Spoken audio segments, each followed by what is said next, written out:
धर्मपुर गांव के आखिरी छोर पर मिट्टी और फूस से बनी एक छोटी झोपड़ी थी। उसी में रामदीन अपनी पत्नी जमुना और 12 साल की बेटी रिया के साथ रहता था। गरीबी उनके घर की पुरानी साथी थी। कई बार तो खाने तक के लिए अनाज कम पड़ जाता, फिर भी तीनों मुस्कुराने की कोशिश करते रहते थे। सुबह का समय था। जमुना चूल्हे पर रोटियां सेंक रही थी और रामदीन काम पर जाने की तैयारी कर रहा था। सुनिए जी, जरा 2 मिनट बैठ जाइए। इतनी भी क्या जल्दी है? कल भी आप आधी रोटी खाकर चले गए थे। दिन भर खेत में मजदूरी करते हैं। अगर ऐसे ही खाते रहेंगे तो शरीर कब तक साथ देगा? जल्दी इसलिए है जमुना, क्योंकि ठाकुर विक्रम सिंह को मजदूरों की मेहनत नहीं दिखाई देती, उसे बस गलती दिखाई देती है। अगर 5 मिनट भी देर हो गई तो पूरे गांव के सामने ऐसी बेइज्जती करेगा जैसे मैंने कोई बड़ा अपराध कर दिया हो। वैसे भी ठाकुर मुझसे नाराज ही रहता है, क्योंकि मैं उसके गलत कामों में उसका साथ नहीं देता। गांव के राशन में जो हेरा फेरी और मिलावट करता है, उसमें भी मैंने कभी उसका साथ नहीं दिया। बस तभी से वह मुझसे दुश्मनी मान बैठा है। कब तक सहेंगे आप ये सब? मैं रोज देखती हूँ, सुबह अंधेरा रहते घर से निकल जाते हैं और रात को थके हारे लौटते हैं। फिर भी महीने के अंत तक हमारे घर की हालत वही रहती है। क्या करूं जमुना, मन तो मेरा भी करता है कि आज ही ठाकुर का काम छोड़ दूं, लेकिन उसके बाद क्या होगा? गांव में वैसे ही काम की कमी है। अगर ये काम छूट गया तो दूसरा काम मिलने में पता नहीं कितना समय लग जाए। शहर जाने की सोचूं तो किराया चाहिए, रहने खाने का खर्च चाहिए। हमारे पास तो इतना भी नहीं है कि कुछ दिन बिना कमाए गुजारा कर सकें। इसलिए अपमान सहकर भी काम करना पड़ता है। रामदीन गांव के सबसे अमीर आदमी ठाकुर विक्रम सिंह के खेतों में मजदूरी करता था, जो गांव का सरपंच भी था। बाहर से वह जितना सज्जन दिखता था, अंदर से उतना ही कठोर और लालची था। उसे मजदूर इंसान नहीं, मशीनें लगते थे और रामदीन जैसे सीधे सादे लोगों का फायदा उठाना उसे अच्छी तरह आता था। कुछ देर बाद रामदीन खेत पर पहुंचा, जहां ठाकुर पहले से खड़ा था। आ गया तू? जब मजदूरी लेने का समय होता है ना, तब सबसे आगे खड़ा मिलता है, लेकिन काम करने की बारी आए तो तेरी चाल ही बदल जाती है।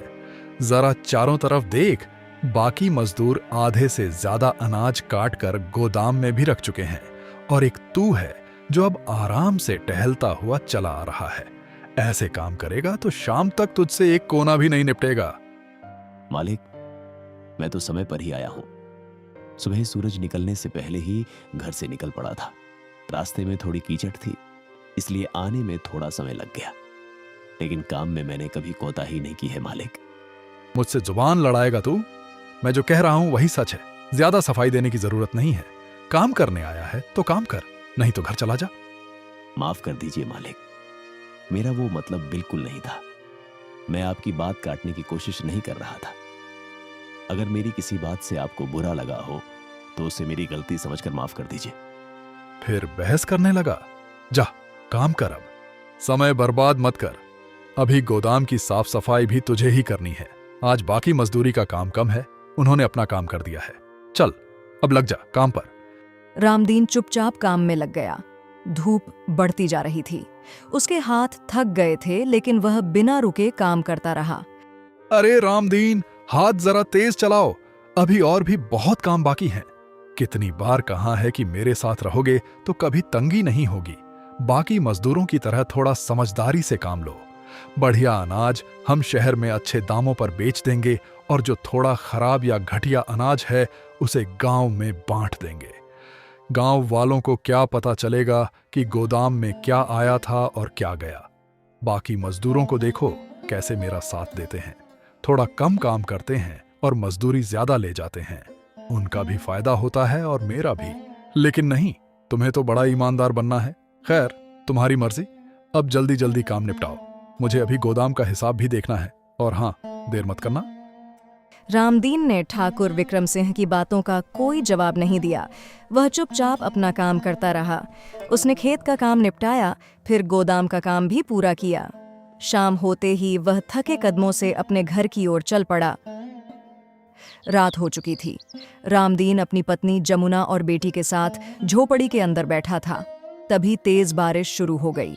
आसमान से मोटी मोटी बूंदें बरसने लगीं और देखते ही देखते पूरा गांव पानी से भीग गया।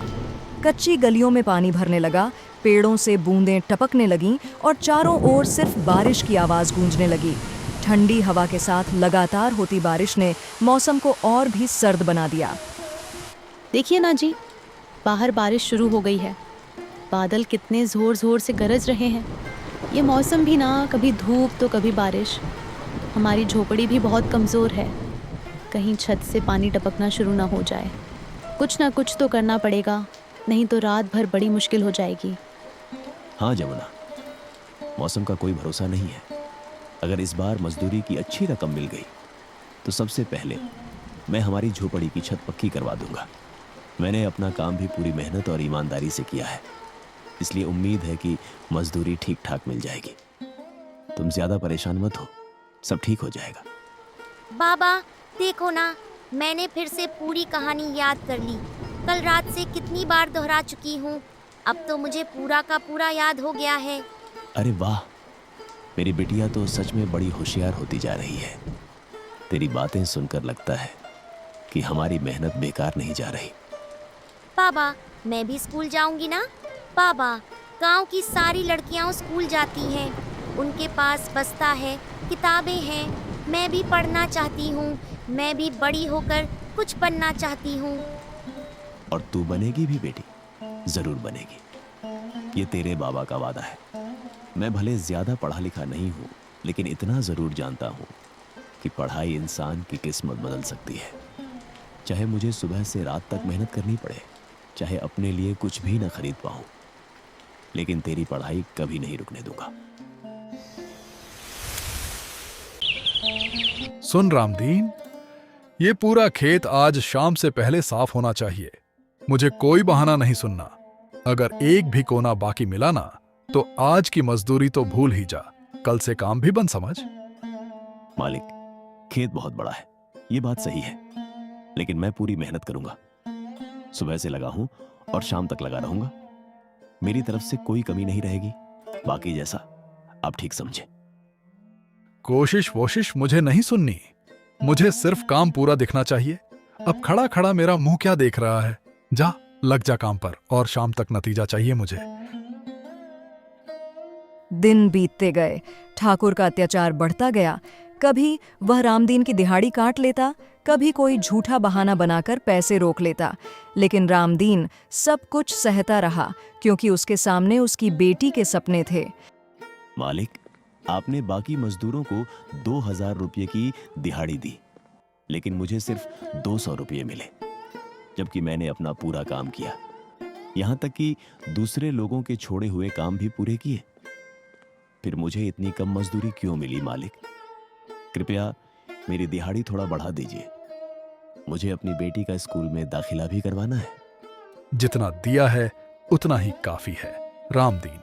उन लोगों का काम मुझे पसंद आया था, इसलिए मैंने उन्हें ज्यादा दिहाड़ी दी। तेरी मेहनत भी मैं देख रहा हूं। जब मुझे लगेगा कि तू उसके लायक है, तब तुझे भी दे दूंगा। अब ज्यादा बहस मत कर, मुझे और भी बहुत काम है। जा अपना काम देख। रामदीन 200 रुपए लेकर वहां से घर की ओर निकल गया। उसने बहस नहीं की, क्योंकि उसे पता था कि अगर यह काम भी छूट गया तो उसके परिवार की जिंदगी मुश्किल हो जाएगी। इतने कम पैसे? अरे आज तो पूरी दिहाड़ी मिलने वाली थी ना। सुबह से शाम तक खेत में खटते रहे, फिर पैसे इतने कम कैसे मिल गए? कहीं ठाकुर ने फिर कोई बहाना बनाकर मजदूरी तो नहीं काट ली? मिलनी तो पूरी मजदूरी थी जमुना, लेकिन ठाकुर ने कह दिया कि काम ठीक से नहीं हुआ। मैंने बहुत समझाने की कोशिश की कि सुबह से बिना रुके मेहनत कर रहा था, लेकिन उन्होंने मेरी एक नहीं सुनी। फिर सोचा ज्यादा बहस करूंगा तो कल से काम भी छिन जाएगा, इसलिए चुपचाप आधे पैसे लेकर वापस आ गया। लेकिन आप तो सुबह से शाम तक खेत में लगे रहते हैं, आखिर और कितना काम करेंगे आप? गरीब आदमी की मेहनत कभी पूरी नहीं होती जमुना। दिन भर खटने के बाद भी चिंता खत्म नहीं होती। कभी राशन की फिक्र, कभी हमारी बेटी की पढ़ाई की फिक्र, कभी घर के खर्च की फिक्र। कई बार लगता है कि बस एक दिन चैन से जी लें, लेकिन हर सुबह कोई नई चिंता सामने खड़ी मिल जाती है। फिर भी हिम्मत नहीं हार सकता, क्योंकि हमारी बेटी के सपने पूरे करना ही अब मेरी सबसे बड़ी जिम्मेदारी है। उस रात भी हर रात की तरह मौसम अचानक बदल गया और तेज बारिश शुरू हो गई। पूरा परिवार बिना खाना खाए ही सो गया। समय बीतता जा रहा था। रामदीन हर दिन सुबह सबसे पहले ठाकुर विक्रम सिंह के खेत पर पहुंचता और सबसे आखिर में घर लौटता। धूप हो या बरसात, वह पूरी ईमानदारी से काम करता था। लेकिन जितनी मेहनत रामदीन करता, उतना ही ठाकुर विक्रम सिंह का लालच बढ़ता जाता था। एक दिन ठाकुर विक्रम सिंह अपनी बड़ी हवेली के बरामदे में आराम फरमा रहा था। उसका खास आदमी कालू उसके पास खड़ा था। मालिक, एक बात कहूं? बोल कालू, क्या बात है? बड़ा गंभीर दिखाई दे रहा है आज। मालिक, कई दिनों से एक बात मेरे दिमाग में घूम रही है, सोचा आज आपको बता ही दूं। इतनी भूमिका मत बांध, सीधी बात कर। वो रामदीन की झोपड़ी के पीछे जो खाली जमीन है ना, उसकी कीमत अब बहुत बढ़ गई है। पहले तो वहां कोई ध्यान नहीं देता था, लेकिन अब सड़क भी उसी तरफ निकल रही है और आसपास के गांवों के लोग भी उसी रास्ते से आते जाते हैं। अगर वह जमीन आपके हाथ लग जाए तो आपका बहुत बड़ा फायदा हो सकता है मालिक। वहां गोदाम, मंडी या अनाज खरीदने का केंद्र बनाकर पूरे इलाके का व्यापार अपने कब्जे में लिया जा सकता है। आने वाले समय में उस जमीन की कीमत भी कई गुना बढ़ जाएगी। लेकिन एक समस्या है मालिक। कौन सी समस्या?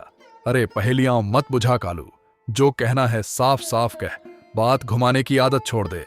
आखिर ऐसी क्या समस्या आ गई है कि तू इतनी देर से इधर उधर की बातें कर रहा है? बीच में रामदीन की झोपड़ी आ जाती है। जब तक वो झोपड़ी वहां रहेगी, पूरी जमीन एक साथ नहीं मिलेगी। एक गरीब मजदूर की झोपड़ी मेरे रास्ते में आएगी? कालू, तू भी ना बड़ी छोटी सोच रखता है। अरे गरीब आदमी की सबसे बड़ी मजबूरी क्या होती है पता है? उसकी गरीबी। मालिक, रामदीन सीधा आदमी है, लेकिन अपनी झोपड़ी से बहुत लगाव रखता है, आसानी से नहीं मानेगा। उसकी सबसे बड़ी कमजोरी उसकी गरीबी है और मैं उसकी इसी मजबूरी का फायदा उठाना अच्छी तरह जानता हूं। लेकिन अगर मैं उससे सीधे कुछ छीनूंगा तो गांव वाले बातें बनाएंगे। इसलिए मैं ऐसा खेल खेलूंगा कि पूरा गांव मेरे साथ खड़ा होगा और रामदीन बिल्कुल अकेला पड़ जाएगा। वाह मालिक, फिर तो कोई आपका कुछ नहीं बिगाड़ पाएगा। देखता जा कालू, बहुत जल्द वो जमीन भी मेरी होगी और लोग मुझे गांव का सबसे बड़ा हितैषी भी कहेंगे। ठाकुर की आंखों में लालच साफ दिखाई दे रहा था। अगले दिन रामदीन अनाज की भारी भारी बोरियां एक गोदाम से दूसरी कोठरी तक पहुंचा रहा था। वह चुपचाप अपना काम किए जा रहा था। तभी अचानक सेठ उसके सामने आकर खड़ा हो गया और उसका रास्ता रोक लिया। रामदीन तुरंत रुक गया और हाथ जोड़कर उसकी ओर देखने लगा। राम राम मालिक। राम राम। बड़ा मेहनती आदमी है तू रामदीन। सुबह से देख रहा हूं बिना रुके काम कर रहा है। ऐसे ही लोग दूसरों को अमीर बनाते हैं और खुद पूरी जिंदगी गरीब रह जाते हैं। गरीब आदमी के पास मेहनत के अलावा और होता भी क्या है? भगवान ने हाथ पैर दिए हैं तो मेहनत करके ही परिवार का पेट भरना पड़ता है। सही कहा तूने। वैसे एक बात पूछूं, तेरी झोपड़ी तो अब बहुत पुरानी हो गई है। दूर से देखो तो लगता है कि अगली बरसात में गिर जाएगी। हाँ मालिक, पुरखों के समय की बनी हुई है। कई बार मरम्मत करवाई, छप्पर भी बदलवाया, लेकिन अब उम्र हो गई है उसकी। और बारिश में पानी भी टपकता होगा। ऐसी जगह पर परिवार को रखना भी ठीक नहीं।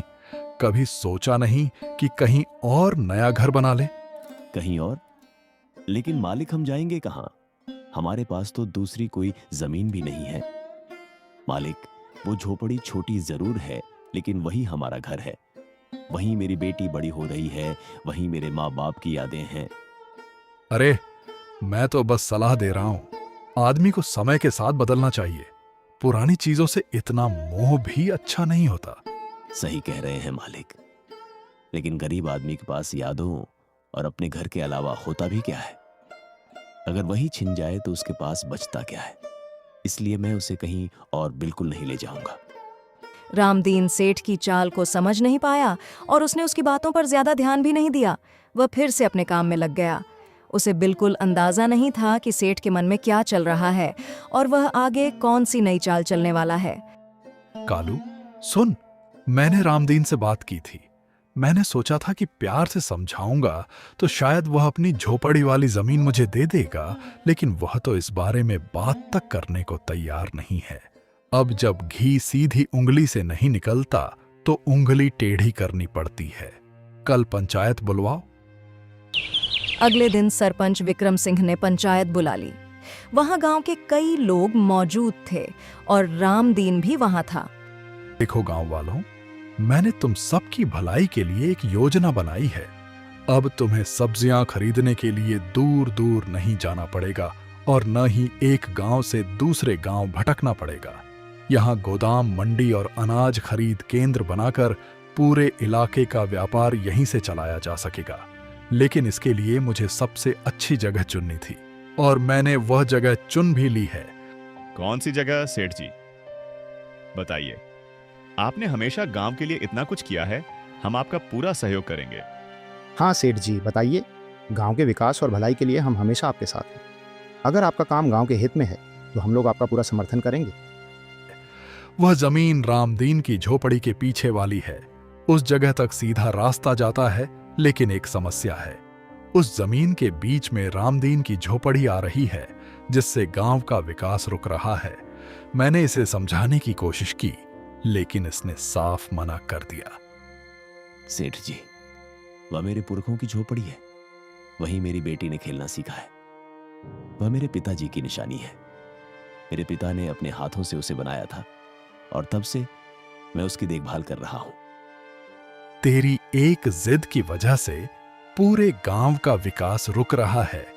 अब तुम लोग ही बताओ, क्या मैं गलत कह रहा हूं? गांव वाले सेठ की बात से सहमत थे, क्योंकि उन्हें सिर्फ अपना फायदा दिखाई दे रहा था। किसी ने भी रामदीन का साथ नहीं दिया। पंचायत का फैसला होने के बाद रामदीन अपनी झोपड़ी के बाहर मायूस बैठा था। क्या हुआ जी? इतने परेशान क्यों हैं? आपने सुबह खाना भी नहीं खाया। आज पंचायत भी थी ना, वहां क्या हुआ? वो लोग हमारी झोपड़ी यहां से हटाना चाहते हैं। जमुना, इस झोपड़ी को हमने इतने सालों से संभाल कर रखा है। यही हमारी उम्मीद रही है। यही हमने अपने सुख दुख देखे हैं। अब ये लोग उसे तोड़ना चाहते हैं। कहते हैं कि गांव के विकास के लिए यहां कुछ बनवाएंगे। ये कैसे हो सकता है? हम कहाँ जाएंगे? एक तो मौसम भी ठीक नहीं रहता और हमारे पास पैसे भी नहीं हैं। क्या गांव वालों ने विरोध नहीं किया? वो तो कहते थे कि मुसीबत में साथ देंगे। सब अपना फायदा देखते हैं जमुना। किसी को किसी से कोई मतलब नहीं है। और सरपंच तो पहले से ही मेरे पीछे पड़ा हुआ था। गांव वालों के सामने अच्छा बनने का नाटक करता है। अब जो होगा देखा जाएगा। अगली सुबह सेठ का आदमी कालू कुछ मजदूरों को लेकर रामदीन के घर पहुंच गया। अरे कालू भाई, आप और ये लोग कौन हैं? आप लोग तोड़ने का सामान लेकर क्यों आए हैं? रामदीन, ज्यादा सवाल जवाब मत कर। जितनी जल्दी हो सके अपना बोरिया बिस्तर बांध और यहाँ से निकल जा। सेठ का फैसला आ गया है और गांव वालों ने भी कागजों पर हस्ताक्षर कर दिए हैं। अब निकल यहाँ से। काश तूने सेठ की बात मान ली होती और बाकी मजदूरों की तरह काम कर लिया होता। अब ज्यादा समय नहीं है। भाई साहब, हमें थोड़ा समय तो दे दीजिए। हमारी छोटी बच्ची है और मौसम भी खराब रहता है। हम कहाँ जाएंगे? कम से कम रहने के लिए कोई दूसरी जगह ही दिलवा दीजिए। जल्दी करो, मेरे पास तुम्हारा रोना धोना सुनने का समय नहीं है। नहीं तो मजबूरन मुझे तुम्हारा सारा सामान बाहर फेंकना पड़ेगा। जमुना और रामदीन के पास अब कोई दूसरा रास्ता नहीं बचा था। अगर वे झोपड़ी खाली नहीं करते तो उन्हें धक्के मारकर बाहर निकाल दिया जाता। अपना आत्मसम्मान बचाते हुए दोनों ने अपना सामान बांधा और अपनी बेटी रिया के साथ वहां से निकल गए। वे अभी कुछ ही दूर चले थे कि अचानक मौसम फिर से बदल गया। देखते ही देखते तेज बारिश शुरू हो गई। तीनों आगे बढ़ते जा रहे थे।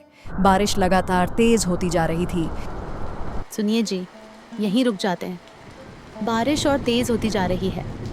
हम लोग गांव से काफ़ी दूर आ गए हैं और रात भी होने वाली है। थोड़ी देर में अंधेरे के कारण कुछ दिखाई भी नहीं देगा। हाँ, तुम ठीक कह रही हो। अगर ऐसे ही भीगते रहे तो तबीयत खराब हो जाएगी। कुछ देर यहीं रुकते हैं, फिर देखते हैं आगे क्या करना है। तीनों एक विशाल पेड़ के नीचे खड़े होकर बारिश रुकने का इंतजार करने लगे। तभी जमुना की नज़र नदी किनारे खड़ी एक पुरानी नाव पर पड़ी। सुनिए जी, ज़रा उधर देखिए। वह नाव कितने समय से यहाँ पड़ी लग रही है, कई जगह से टूटी भी है। क्यों ना हम इसे ठीक करके इसके ऊपर अपना एक छोटा सा घर बना लें। जमुना, तुम कैसी बातें कर रही हो? नाव के ऊपर घर कैसे बनेगा? अगर नाव डूब गई तो हम इतना बड़ा जोखिम नहीं ले सकते। अगर हम ज़मीन पर फिर से घर बनाएंगे तो कोई ना कोई आकर उस पर अपना हक जता देगा और हमारी झोपड़ी फिर तुड़वा देगा। लेकिन अगर हम थोड़ी मेहनत करके लकड़ियों, घास फूस और अपने पुराने चादरों की मदद से इस नाव को ठीक कर लें तो इसके ऊपर छोटा सा घर बना सकते हैं। फिर हम इसे जहाँ चाहें ले जा सकेंगे। ज़मीन पर लोग हक जता सकते हैं, लेकिन पानी पर नहीं। रामदीन कुछ देर सोचता रहा। उसे लगा कि जमुना की बात सही है। उसके पास कोई दूसरा रास्ता भी नहीं था। तेज बारिश के बीच उसने पुरानी नाव को ध्यान से देखा। नाव जर्जर थी, लेकिन उसकी लकड़ियाँ अभी भी मजबूत थीं। शायद थोड़ी मरम्मत के बाद उसे फिर से इस्तेमाल किया जा सकता था। जमुना, बात तो तुम्हारी सही है। अगर हम इस नाव को ठीक कर लें तो इसे कहीं भी ले जा सकते हैं। नदी से मछलियां पकड़कर बेचेंगे तो कमाई भी होती रहेगी। कम से कम किसी के सामने हाथ तो नहीं फैलाना पड़ेगा। मैं भी यही सोच रही थी। अपना छोटा सा घर होगा और किसी का डर भी नहीं रहेगा।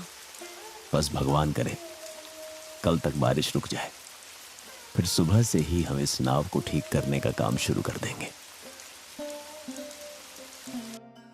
सुबह हुई तो बारिश थम चुकी थी। आसमान में अब भी बादल छाए थे, लेकिन मौसम पहले से शांत था। रामदीन और जमुना जंगल से कुछ मजबूत बांस की लकड़ियाँ, घास फूस, बड़े पत्ते और सूखी टहनियाँ ले आए। फिर दोनों ने मिलकर पुरानी नाव की मरम्मत की और बांस की लकड़ियों से उसके ऊपर एक छोटा सा घर बनाना शुरू कर दिया। कई घंटों की मेहनत के बाद शाम तक उनकी मेहनत रंग लाई और नाव के ऊपर एक छोटी लेकिन मजबूत झोपड़ी तैयार हो गई। देखिए जी, हमने कर दिखाया। अब हमारे सिर पर फिर से छत है। अब बस खाने पीने का इंतजाम करना है। जंगल से सब्जियां ले आऊंगी। थोड़ा आटा और चावल मैं अपने साथ बांध कर ले आई थी। उसी से कुछ दिन काम चल जाएगा। फिर धीरे धीरे नदी में जाकर मछलियां पकड़ लेंगे। सब ठीक हो जाएगा। हाँ जमुना, सब ठीक हो जाएगा। जब तक हमारे पास हिम्मत और खुद पर विश्वास है, कोई हमारा कुछ नहीं बिगाड़ सकता। रामदीन ने आसमान की ओर देखा। मौसम अभी भी ठीक नहीं लग रहा। मैं जंगल के अंदर जाकर कुछ फल और सब्जियां ले आता हूं। तुम और रिया घर के अंदर ही रहना। मैंने नाव को पेड़ से अच्छी तरह बांध दिया है, इसलिए कोई परेशानी नहीं होगी। ठीक है जी, जल्दी आइएगा। मौसम देखकर लग रहा है कि कभी भी बारिश शुरू हो सकती है। अगर बारिश आ गई तो आप पूरी तरह भीग जाएंगे। मैं तब तक खाना बनाने के लिए लकड़ियां इकट्ठा कर लेती हूँ, ताकि आपके आते ही खाना बना सकूं। आप अपना ध्यान रखिएगा और जितना जल्दी हो सके वापस आ जाइएगा। रामदीन जंगल की ओर चला गया और कुछ जंगली फल तथा खाने लायक सब्जियां लेकर वापस लौट आया। रात होते होते मौसम ने एक बार फिर विकराल रूप धारण कर लिया। तेज आंधी चलने लगी और मूसलाधार बारिश शुरू हो गई। लेकिन इस बार रामदीन का परिवार सुरक्षित था। उनकी छोटी सी नाव पेड़ से मजबूती से बंधी हुई थी और झोपड़ी उन्हें बारिश से बचा रही थी। जमुना और रिया तो थकान के कारण सो गई थीं, लेकिन रामदीन की आंखों में नींद नहीं थी। वह बस यही चाहता था कि उसके परिवार पर कोई आंच न आए। तभी तेज हवा और बारिश के शोर के बीच उसे किसी के मदद के लिए पुकारने की आवाज सुनाई दी। अरे, इतनी भयानक आंधी और तूफान में कौन आवाज लगा रहा है? कहीं कोई मुसीबत में तो नहीं है?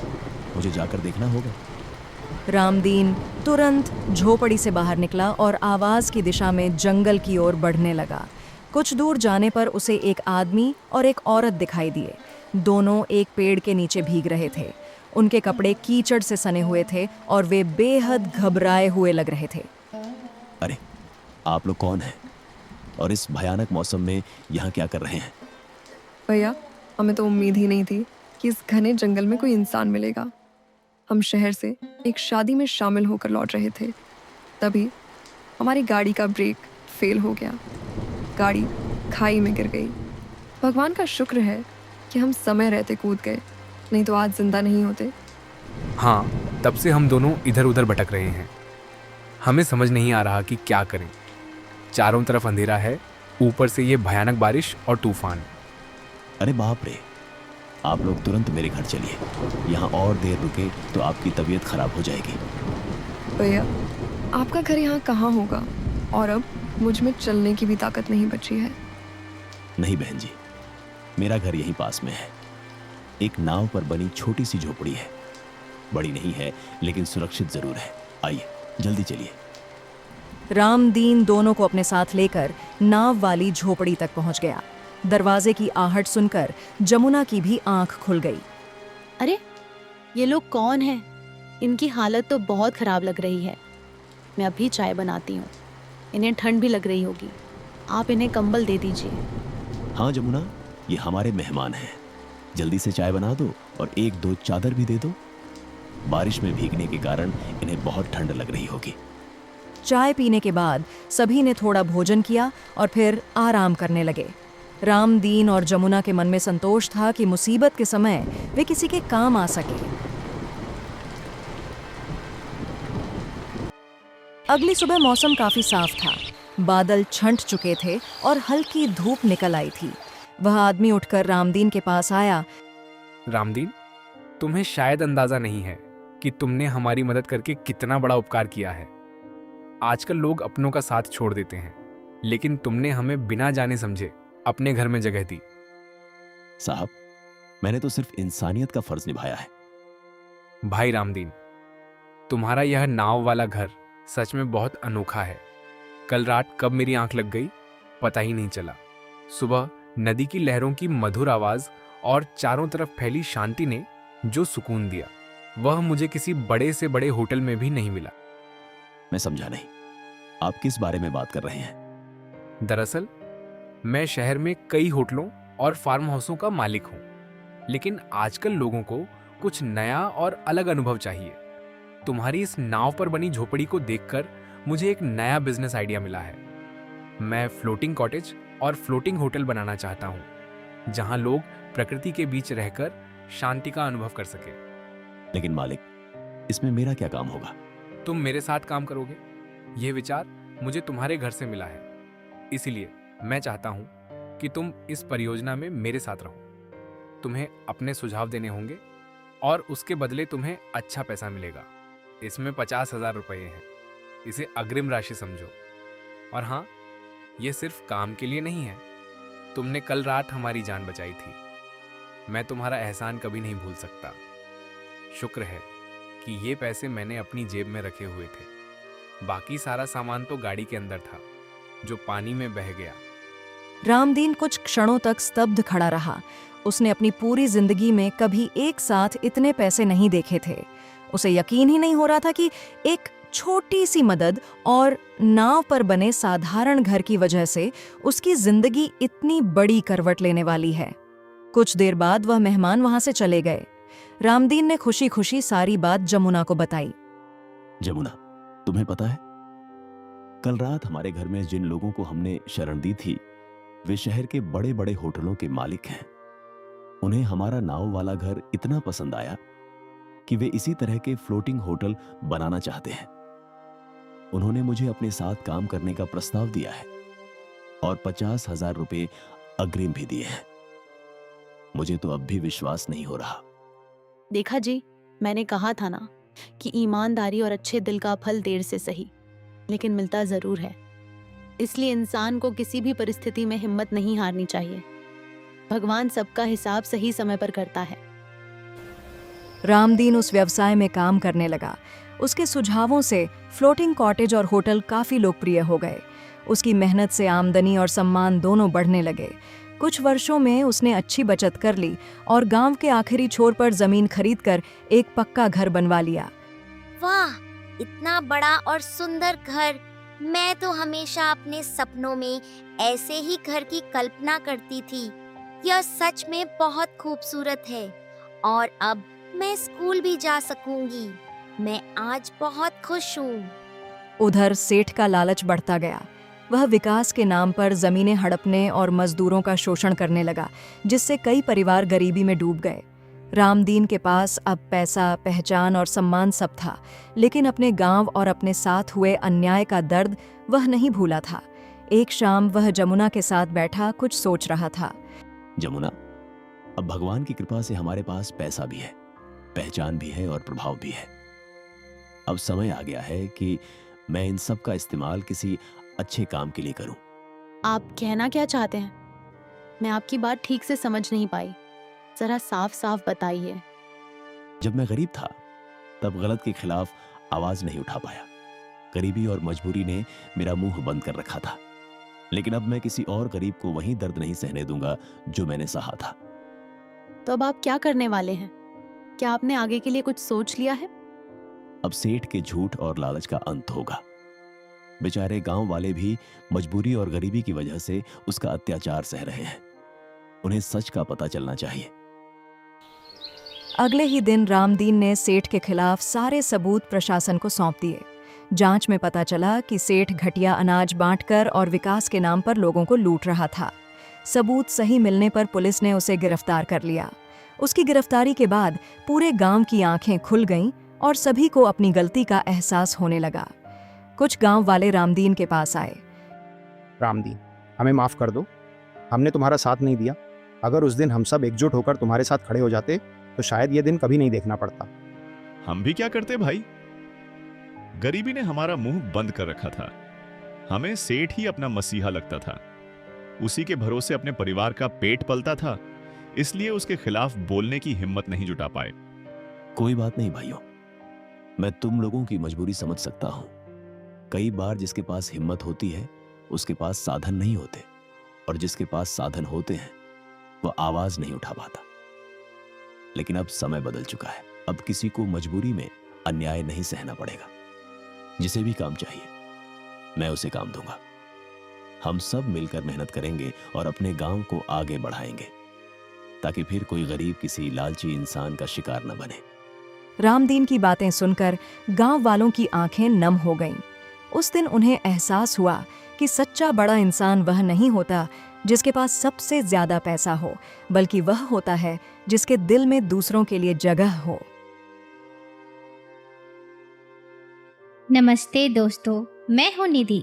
अगर कहानी पसंद आए तो लाइक ज़रूर करें